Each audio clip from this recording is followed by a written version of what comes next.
ನಮಸ್ಕಾರ ವಿಶೇಷ ಕಾರ್ಯಕ್ರಮಕ್ಕೆ ಸ್ವಾಗತ ನಾನು ಪೂರ್ಣಿಮಾ ನೋಡಿ ಚಾಲೆಂಜಿಂಗ್ ಸ್ಟಾರ್ ದರ್ಶನ್ಗೆ ನಿನ್ನೆಯೂ ಕೂಡ ಹಾಸಿಗೆ ದಿಂಬು ಸಿಗ್ಲಿಲ್ಲ ಢವಢವ ಶುರುವಾಗಿದೆ ನಾನೇನು ಚಿನ್ನದ ಮಂಚ ಕೇಳ್ತಾ ಇರೋದು ಹಾಸಿಗೆ ದಿಂಬು ಕೊಡಿ ಸ್ವಾಮಿ ದರ್ಶನ್ ಪರ ವಕೀಲರು ಕೋರ್ಟ್ ಅಲ್ಲಿ ಮನವಿ ಮಾಡ್ಕೊಳ್ತಾ ಇರೋದು ಅವರೇನು ಚಿನ್ನದ ಮಂಚ ಕೇಳ್ತಾ ಇಲ್ಲ ಹಾಸಿಗೆ ದಿಂಬು ಕೇಳಿದ್ದಾರೆ ಕೊಡಿ ಉಮೇಶ್ ರೆಡ್ಡಿಗೆ ಕಲರ್ ಟಿವಿ ಕೊಟ್ಟಿದ್ದಾರೆ ಯಾರ್ಯಾರೋ ರೇಪಿಸ್ಟ್ಗಳನ್ನ ಇಲ್ಲಿ ಉದಾಹರಣೆಯಾಗಿ ಕೊಡ್ತಾ ಇದ್ದಾರೆ ದರ್ಶನ್ ಪರ ವಕೀಲರು ಹಿಂದೆ ಏನು ಮಾಡಿದ್ರು ದರ್ಶನ್ನ ಪಕ್ಕದ ಸೆಲ್ಲಲ್ಲಿ ಯಾರೋ ಉಗ್ರಗಾಮಿಗಳಿದಾರಂತೆ ಅವರಿಗೆ ಒಂದಷ್ಟು ಸೌಕರ್ಯಗಳನ್ನು ಕೊಡ್ಲಾಗ್ತಿದೆಯಂತೆ ಅವ್ರಿಗೆ ಕೊಡ್ತಾ ಇದ್ದಾರೆ ದರ್ಶನಿಗೆ ಕೊಡ್ತಾ ಇಲ್ಲ ಉಗ್ರಗಾಮಿಗಳಿಗಿಂತ ಕಡೇನಾ ದರ್ಶನ್ನು ಅನ್ನೋ ರೀತಿಯಲ್ಲಿ ದರ್ಶನ್ ಪರ ವಕೀಲರು ವಾದ ಮಾಡ್ತಾರೆ ಕೊನೆಗೆ ಎರಡೂ ಕಡೆಯ ವಾದ ಪ್ರತಿವಾದವನ್ನ ಆಲಿಸಿದಂತಹ ನ್ಯಾಯಮೂರ್ತಿಗಳು ಹಾಸಿಗೆ ದಿಂಬು ಕೊಡಬೇಕಾ ಇನ್ನೊಂದಿಷ್ಟು ಮೂಲ ಸೌಕರ್ಯಗಳನ್ನು ಕೇಳಿದ್ದಾರೆ ಅದೆಲ್ಲವನ್ನ ಕೊಡಬೇಕಾ ಬೇಡವಾ ಎಲ್ಲದರ ಬಗ್ಗೆ ಅಕ್ಟೋಬರ್ 9ಕ್ಕೆ ಆದೇಶವನ್ನ ಕಾಯ್ದಿರಿಸಿದೆ ಅಂದ್ರೆ ಅಟ್ಲೀಸ್ಟ್ ದಸರಾ ಹಬ್ಬಕ್ಕಾದ್ರೂ ಹಾಸಿಗೆ ದಿಂಬು ಸಿಗುತ್ತೆ ಒಂದಿಷ್ಟು ನೆಮ್ಮದಿಯಾಗಿ ಮಲ್ಕೊಂಡು ಒಂದಿಷ್ಟು ನೆಮ್ಮದಿಯಾಗಿ ವಾಕಿಂಗ್ ಮಾಡಿಕೊಂಡು ಸ್ವಲ್ಪ ಮಟ್ಟಿಗೆ ಮೈಂಡ್ ರಿಲೀಫ್ ಮಾಡ್ಕೋಬಹುದು ಅಂತ ದರ್ಶನ್ ಇದ್ರು ಆದರೆ ವಿಚಾರಣೆ ಈಗ ಆದೇಶವನ್ನ ಕೋರ್ಟ್ ಕಾಯ್ದಿರಿಸಿರೋದ್ರಿಂದ ಇನ್ನೊಂದು 8-9 ದಿನಗಳ ಕಾಲ ದರ್ಶನ್ಗೆ ನೆಲನೇ ಗತಿ ಹಾಸಿಗೆ ದಿಂಬಂತೂ ಸದ್ಯಕ್ಕಿಲ್ಲ ಹಾಗಾದ್ರೆ ಕೋರ್ಟಲ್ಲಿ ಏನೆಲ್ಲ ವಾದ ಪ್ರತಿವಾದಗಳಾಯ್ತು ಒಂದು ಕಡೆ ದರ್ಶನ್ ಪರ ವಕೀಲರು ಏನ್ ವಾದ ಮಾಡ್ತಾರೆ ಅದರ ಜೊತೆಗೆ ಸರ್ಕಾರಿ ವಕೀಲರ ಪ್ರತಿವಾದ ಯಾವ ರೀತಿ ಇತ್ತು ನೋಡಿ ನಾನೇನು ಚಿನ್ನದ ಮಂಚ ಕೇಳ್ತಾ ಇಲ್ಲ ಹಾಸಿಗೆ ದಿಂಬು ಕೇಳ್ತಿದ್ದೀನಿ ಹಿಂಗಂತ ಹೇಳಿದ್ಯಾರು ದರ್ಶನ್ ಪರ ವಕೀಲರು ರೇಪಿಸ್ಟ್ ಉಮೇಶ್ ರೆಡ್ಡಿ ನಿಮ್ಮೆಲ್ರಿಗೂ ಕೂಡ ಗೊತ್ತಿರಬಹುದು ಆತನ ಕಹಾನಿ ಹೆಂಗಿದೆ ಆತ ಎಷ್ಟು ಮಟ್ಟಿಗೆ ನಟೋರಿಯಸ್ ಆಗಿದ್ದ ಅಂತ ಹೇಳಿ ಆತನನ್ನ ಉದಾಹರಣೆಯಾಗಿ ಕೊಟ್ಟಿದ್ದಾರೆ ದರ್ಶನ್ ಪರ ವಕೀಲರು ಯಾವ ಕಾರಣಕ್ಕೆ ಉದಾಹರಣೆಯಾಗಿ ಕೊಟ್ಟಿದ್ದಾರೆ ನೋಡಿ ರೇಪಿಸ್ಟ್ ಉಮೇಶ್ ರೆಡ್ಡಿಗೆ ಕಲರ್ ಟಿವಿಯ ರೂಮ್ ಕೊಟ್ಟಿದ್ದಾರೆ ಆದ್ರೆ ನಟನಿಗೆ ಏನೇನೂ ಕೊಟ್ಟಿಲ್ಲ ಯಾಕೆ ಹಿಂಗ್ ಮಾಡ್ತಾ ಇದ್ದಾರೆ ಇದು ಬೇಕು ಅಂತ ಮಾಡ್ತಾ ಇರೋದು ಜೈಲಾಧಿಕಾರಿಗಳು ಬೇಕು ಅಂತ ಹೇಳಿ ನೋಡಿ ಜೈಲಾಧಿಕಾರಿಗಳು ಮಾಡ್ತಾ ಇರೋದಲ್ಲ ಮೊದಲಿಗೆ ಜೈಲಲ್ಲಿರುವಂತಹ ನಿಯಮಗಳನ್ನ ಮಿಸ್ಯೂಸ್ ಮಾಡ್ಕೊಂಡಿದ್ದು ದರ್ಶನ್ ಅವರು ಜೈಲನ್ನ ಅವರಿಗೆ ಬೇಕಾದ ರೀತಿಯಲ್ಲಿ ಮಾರ್ಪಡಿಸ್ಕೊಂಡು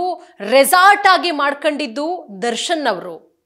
ರೌಡಿ ಶೀಟರ್ಗಳ ಜೊತೆಗೆ ಸಂಪರ್ಕವನ್ನ ಬೆಳೆಸಿ ಅವರ ಜೊತೆಗೆ ಎಂಜಾಯ್ ಮಾಡಿಕೊಂಡು ಬೇಕಾಗಿದ್ದಂತಹ ಫುಡ್ಗಳನ್ನ ತರಿಸ್ಕೊಂಡು ಸಿಗರೇಟ್ ಸೇತ್ಕೊಂಡು ಚೇರ್ ಹಾಕೊಂಡು ಕೂತ್ಕೊಂಡು ಕಾಫಿ ಮಗ್ ಇಟ್ಕೊಂಡು ಆರಾಮಾಗಿ ಮೀಟಿಂಗ್ ಮಾಡಿ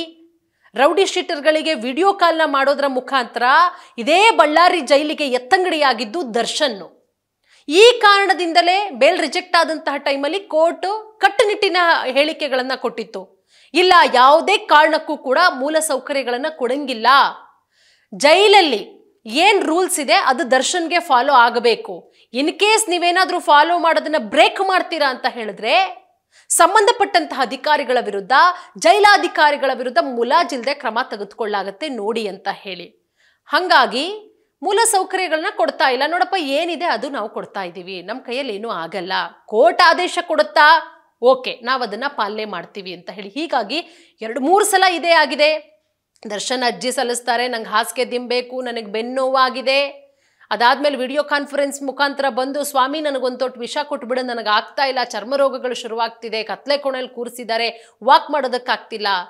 ಕೊನೆಗೆ ಎರಡೂ ಕಡೆಯ ವಾದ ಪ್ರತಿವಾದಗಳನ್ನ ನ್ಯಾಯಮೂರ್ತಿಗಳು ಆಲಿಸಿದ್ದಾರೆ ನೋಡಿ ದರ್ಶನ್ ಪರ ವಕೀಲರು ಜೈಲಾಧಿಕಾರಿಗಳು ಕೋರ್ಟ್ ಆದೇಶ ಪಾಲಿಸ್ತಾ ಇಲ್ವಂತೆ ಜೈಲಾಧಿಕಾರಿಗಳೇ ಕೋರ್ಟ್ ಆದೇಶ ಬ್ರೇಕ್ ಮಾಡಿದಾರಂತೆ ನಟನನ್ನ ಅಕ್ರಮವಾಗಿ ಕ್ವಾರಂಟೈನ್ ನಲ್ಲಿ ಇರಿಸಲಾಗಿದೆಯಂತೆ ಅಕ್ರಮವಾಗಿ ಕ್ವಾರಂಟೈನ್ ನಲ್ಲಿ ಇರಿಸಿದಾರಂತೆ ಇದು ದರ್ಶನ್ ಪರ ವಕೀಲರು ಹೇಳಿರೋದು ದರ್ಶನ್ ಇರೋ ಸೆಲ್ ಪಕ್ಕವೇ ಉಗ್ರಗಾಮಿಗಳಿದ್ದಾರೆ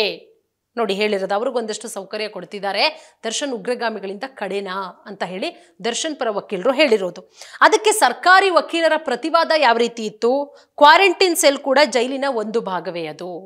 ದರ್ಶನ್ ಏನು ಒಬ್ಬರೇ ಇಲ್ವಲ್ಲ ಉಳಿದಂತಹ ಕೈದಿಗಳು ಕೂಡ ಇದ್ದಾರಲ್ಲ ಉಳಿದಂತಹ ಆರೋಪಿಗಳು ಕೂಡ ಇದ್ದಾರಲ್ಲ ಕೈದಿಗಳನ್ನ ಎಲ್ಲಿಡಬೇಕು ಅನ್ನೋದು ಜೈಲಾಧಿಕಾರಿಗಳಿಗೆ ಬಿಟ್ಟಂತಹ ವಿಚಾರ ಅವ್ರನ್ನ ಎಲ್ಲಿಡಬೇಕು ಅದು ಜೈಲಾಧಿಕಾರಿಗಳಿಗೆ ಗೊತ್ತಿರುತ್ತೆ ಮತ್ತೆ ದರ್ಶನ್ ವಿಚಾರಣಾಧೀನ ಕೈದಿ ಅವ್ರನ್ನ ಎಲ್ಲ ಬೇಕಾದ್ರೂ ಇರಿಸಬಹುದು ಅವರಿನ್ನೂ ವಿಚಾರಣಾಧೀನ ಕೈದಿ ಅವರಿನ್ನೂ ಆರೋಪಿ ಆಗಿದ್ದಾರೆ ಅಪರಾಧಿ ಆಗಿಲ್ಲ ಹಾಗಾಗಿ ಅವ್ರನ್ನ ಎಲ್ಲಿ ಬೇಕಾದ್ರೂ ಇರಿಸಬಹುದು ಸೊ ಒಟ್ಟಾರೆ ಎರಡೂ ಕಡೆಯ ವಾದ ಪ್ರತಿವಾದಗಳನ್ನ ಆಲಿಸಿದಂತಹ ನ್ಯಾಯಮೂರ್ತಿಗಳು ನೋಡೋಣ ಕನಿಷ್ಠ ಆ ಜೈಲಿನ ಒಂದು ಕೈಪಿಡಿಯ ಪ್ರಕಾರನಾದ್ರೂ ಕನಿಷ್ಠ ಸೌಲಭ್ಯಗಳನ್ನು ಕೊಡಿ ಅಂತ ದರ್ಶನ್ ಮನವಿ ಮಾಡ್ಕೊಂಡಿರೋದ್ರಿಂದ ಏನಾಗುತ್ತೆ, ಅಕ್ಟೋಬರ್ 9ನೇ ತಾರೀಕು ಆದೇಶ ಪ್ರಕಟ ಆಗುತ್ತೆ. ಈಗ ಆಲ್ರೆಡಿ ಎರಡೂ ಕಡೆಯ ವಿಚಾರಣೆ ಮುಕ್ತಾಯ ಆಗಿದೆ. ಆದೇಶ 9ನೇ ತಾರೀಕು ಪ್ರಕಟ ಆಗೋದ್ರಿಂದ ಏನು ಆದೇಶ ಕೊಡುತ್ತೆ, ಹಾಸ್ಗೆ ದಿಂಬು ಕನಿಷ್ಠ ಮೂಲ ಸೌಕರ್ಯನಾದರೂ ಕೋರ್ಟ್ ಕೊಡುತ್ತಾ ಅಥವಾ ಇಲ್ವಾ, ಎಲ್ಲದಕ್ಕೂ 9ನೇ ತಾರೀಕು ಉತ್ತರ ಸಿಗತ್ತೆ.